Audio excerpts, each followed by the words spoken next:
This is Democracy Now!, democracynow.org, The War and Peace Report. I'm Amy Goodman.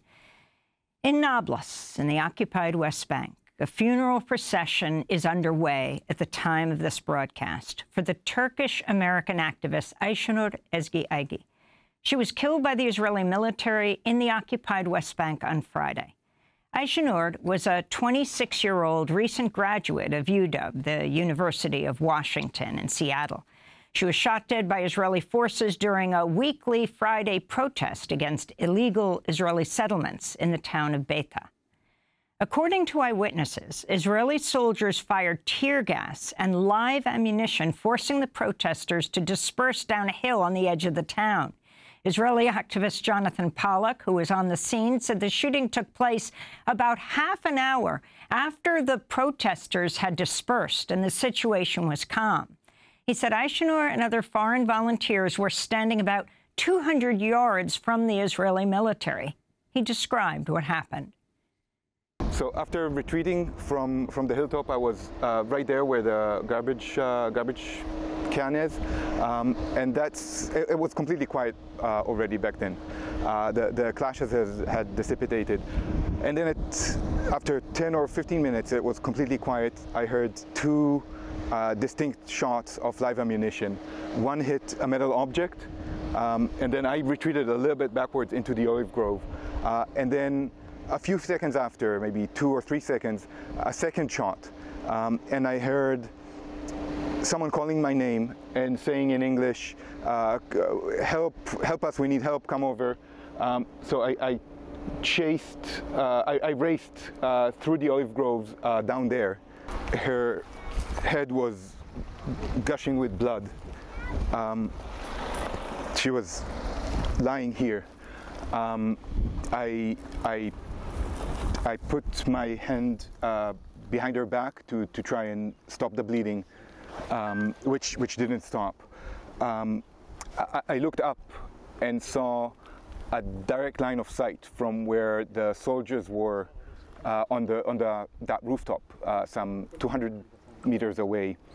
I quickly took her pulse. It was very, very weak. Her eyes were rolled back. Her skin started becoming yellow, and we panically called for the ambulance to come. By the time this had happened, it was completely quiet here. We were standing for 10, 15 minutes without anything happening. The reason why no one was filming is because it was completely quiet. And then all of a sudden, 2 shots. And the sniper or the soldier that was there took a kill shot. And this happens in context. This isn't an isolated incident. It happens in the context of the 17 people who were killed in demonstrations in Beita since 2021. We have heard nothing about them because they're not Americans. That was Israeli activist Jonathan Pollock. Ayşenur was taken to a hospital in Nablus, where she was pronounced dead on arrival. The governor of Nablus told reporters Saturday an autopsy confirmed that Ayşenur was, quote, killed by an Israeli occupation sniper's bullet to the head, unquote. The Israeli military said in a statement it was, quote, looking into reports that a foreign national was killed and that, quote, details of the incident and the circumstances in which she was hit are under review, unquote. The statement added Israeli forces had, quote, responded with fire toward a main instigator of violent activity who hurled rocks at the forces and posed a threat to them, end quote. The Turkish government has said it holds Israel responsible for Ayşenur's death. On Saturday, the Turkish president, Recep Tayyip Erdogan, blasted Israel for the killing. Gencecik bir evladımızı Ayşenur Ezgi Eygi. Yesterday, they heinously murdered our young child, Ayşenur Ezgi Eygi. To date, they have killed over 40,000 innocent civilians, including 17,000 children. They attack barbarically and shed blood indiscriminately, whether it be children, women, youth, or the elderly. Meanwhile, the White House has called on Israel to investigate the attack. This is Secretary of State Antony Blinken speaking on Friday. First, I just want to extend my deepest condolences, the deepest condolences of the United States government to the family of Ayşenur Ezgi Eygi.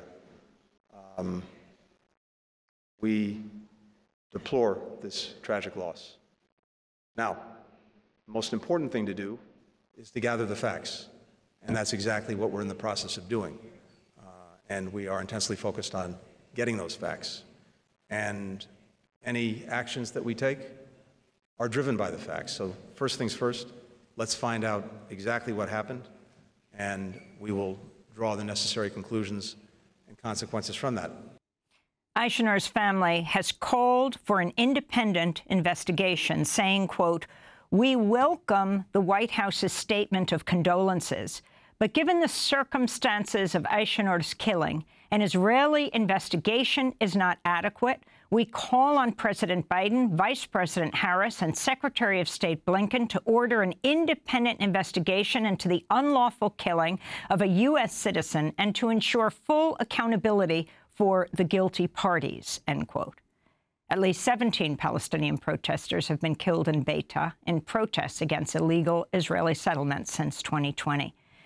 For more, we're joined by two guests. Amado Sison, which is a pseudonym, is a Filipino American citizen who was shot in the leg by the Israeli forces 1 month ago today, on August 9th, during the weekly protests in Beita in the occupied West Bank. Sison was volunteering with the International Nonviolent Protective Presence group FAZA, the same group Ayşenur was with, along with being a volunteer with the International Solidarity Movement. Amado Sison is a high school English teacher from Jersey City in New Jersey. We're also joined by Juliette Majid. She was friends with Ayşenur at the University of Washington. Juliette Majid is now a PhD student at North Carolina State University. She's joining us from Raleigh, North Carolina. Juliette, let's begin with you. Tell us who Ayşenur is. She, like you, just graduated from UW, from the University of Washington in Seattle, where she grew up since, well, her family came there from Turkey since before she was 1 year old. Yeah. First of all, thank you for saying who she is. She's no longer with us, but her spirit and her love and who she was and who she impacted in our community are still with us every single day. The family, I think, in their statement had beautiful, beautiful words that I want to uplift on who she was. She was amazing, a staunch advocate, an organizer. She was passionate about justice. She was compassionate and kind, and she wore her heart on her sleeves. She always made you feel like you were listened to. You never had to think when talking to her, you just had to be. That's how she was. She just was herself, nobody else. She inspired everybody she ever met. She inspired me, and I know that going forward, I will keep holding her in my heart as well. Juliette, I know this is incredibly difficult for you. She was killed on Friday. This is just Monday. And our deepest condolences to you and to Ayşenur's family, which I know extends beyond her own family, but to the whole community at UW. Those who were involved, like you and her, in the encampment there, like there were encampments all over the United States protesting the Israeli war on Gaza. Can you talk about her activism? You talked about how she inspired you, and also about learning of her death on Friday. She had just gotten to the occupied West Bank, right? Did a training on Wednesday and was killed on Friday, and you're now a student in North Carolina. Yeah. So I met Ayşenur at the University of Washington. We both graduated in June. More than just the student encampment, she was a community organizer in Seattle. She was always volunteering to help, always volunteering in the community, in the campus, before the encampment and after. So many people met her during the encampment. She was just always around, always willing to help. She moved in a wonderful grassroots way that was just always willing to assist wherever it was needed. She never asked much of herself. She always asked what others wanted from her, what they needed from her, how she could help, what she could do. She was very passionate about the student movement at UW. She was very involved on campus. And the community is absolutely reeling, heartbroken, trying to come to terms with what happened. It was, as you said, so recent on Friday. So many, I think, community members learned through the media on Friday morning. An absolutely heartbreaking way to find out for those who loved her. And there are so many. Yeah. This is the second loss in the UW community, because on October 7th, Chaim Katzman was killed when Hamas came over from Gaza. We spoke to his sibling, Noy, who also immediately called for peace and said that their brother, Chaim, was a peace activist as well. I can only speak to who I knew, and that was Ayşenur, who was upholding a long tradition of international observers in the West Bank, who was deliberately killed while she was peacefully observing. I want to uplift what the family has asked for, which is an independent U.S. investigation. I don't want to just rely on the Israeli military to investigate themselves. An American citizen, a member of our community, an American human rights activist who was passionate about the liberation of all peoples here in the States and abroad, was taken from us. We want an investigation. I want our government to investigate this and to hold the guilty parties accountable. Juliet, Yeah. We're joined here in New York by another activist who joined those protests in Beita, just as Ayşenur did last week. Amado Sison, not his real name, a pseudonym, is a Filipino American, a Jersey City teacher who was shot in the leg by Israeli soldiers a month ago today, August 9th, during that protest in Beita, volunteering with the international nonviolent group FAZA, if you could explain what that is, Amado, and also working with the International Solidarity Movement. In a moment, we're going to talk with Rachel Corrie's parents, who was killed 20 years ago, also with the ISM, protesting the Israeli occupation. If you can talk about what happened a month ago, the fact that you too were shot, and what the U.S. government has done about this. Yeah. So to clarify, so ISM and FAZA, we both work together in training. We're two separate organizations, and Ayşenur was part of ISM, and I was part of FAZA. But we see each other during those protests. You're walking with a cane now. Yeah. I'm walking with a cane. They shot me in the leg. Why were you protesting in Beita? Explain what it is. So every week, our organizations come to Beita to protest the illegal settlement that was built upon Beita's land, the Avatar settlement, I believe. And there's a Juma prayer that happens. And after the prayer, that's when the chanting starts. We never got to the settlement for them to return to the land because tear gas happened. So they shoot tear gas at us. They shot live rounds at us. We've had to hide behind concrete walls. You could see the dust coming off of the concrete wall. When the live rounds hit, when they come down, we run. And then on that day, we regrouped, and then we were at the foot of the street that goes up to where the watchtower was, where the Israeli army was. We saw them coming down, and we saw Palestinians running from our left, so we ran through the olive groves. So when I was running, I got shot in the back of my leg, and I thought it was a tear gas canister because it felt like a blunt object hit me.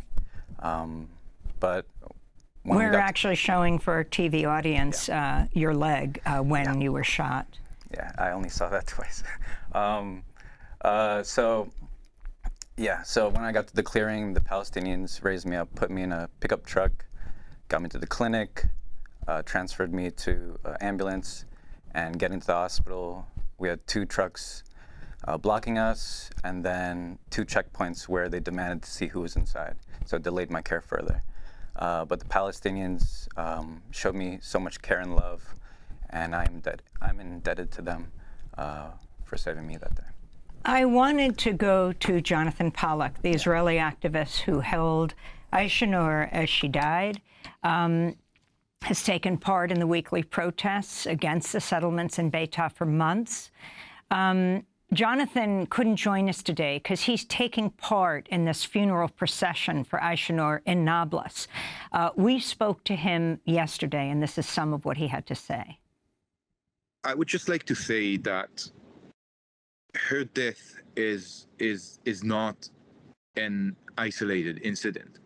The bullet that was shot at Ayşenur is the exact same bullet that was shot at Amado Sison a few weeks ago, hitting him in the leg. Another American citizen hurt in exactly the same place. It is the same bullet used by Israeli forces to kill the people in Nur al-Shams and in Jenin. And these are the same bullets that killed a 13-year-old girl on the same day that Ayşenur was killed, just a few kilometers to the south. These are the same bullets that Israel uses to perpetrate the genocide in Gaza with complete impunity. And all these bullets are provided to Israel by the American taxpayers' money. And the one thing that set this incident apart is that on Friday, American bullets killed an American citizen. And this is why we hear of it now. But it is really time for this to stop. It is time that Israel is held accountable and is forced to end its colonial regime over Palestinians and ensure Palestinian liberation. Now, that kill shot, and this soldier took a kill shot, was meant to convey a message. And that message is that any sort of Palestinian resistance to Israeli colonialism will not be tolerated. Whether it be Palestinians resisting Israeli occupation or solidarity activists standing with Palestinians as they fight for liberation. And however violent the Israeli message is going to be, our message to the Israelis is that no matter what, we will continue to stand with Palestinians in the struggle for liberation. So that's the Israeli activist, Jonathan Pollock, who held Ayşenur as she died. She was there then. He went in the ambulance with her to the hospital in Nablus. He described to us also how this was after the weekly protests that they hold, this weekly protest every Friday. And they were done. It was very calm when Ayşenur was shot in the head. Amado Sison, just staying with you for a moment. You were shot a month ago. What did you're a U.S. citizen, you're a teacher in Jersey City. What did the U.S. government do? Did you speak to the U.S. Embassy? Yeah, so it was just the U.S. Embassy. They reached out when I got shot. In Israel? Yeah. And we filed a report. Don't have any updates about what that turned into. I did give them a report as well, consent. But no State Department, no politicians, nobody's reached out to me. And what I think is if they took it seriously that a U.S. citizen was shot a month ago, maybe Ayşenur would be here right now. So did the ambassador or staff come to you in the hospital? Did the State Department here speak to you when you returned shot in the leg? No, nothing. I heard nothing from them. You've demanded an investigation? I demand an investigation now for when I was shot, for Ayşenur's murder, an independent U.S. investigation, because what the Israeli report was it was a mistake shooting me. Mistakes usually come from above and down. They shot me through my right thigh, all the way through. Well, they said they shot in the air. They said it was a mistake, so I don't know what a mistake would be when you're pointing and shooting straight through someone's thigh. So I don't know what they're going to conclude about Ayşenur, but I know that if they investigate themselves, they will find a way to cover it up. So I want to uplift her family's demands as well.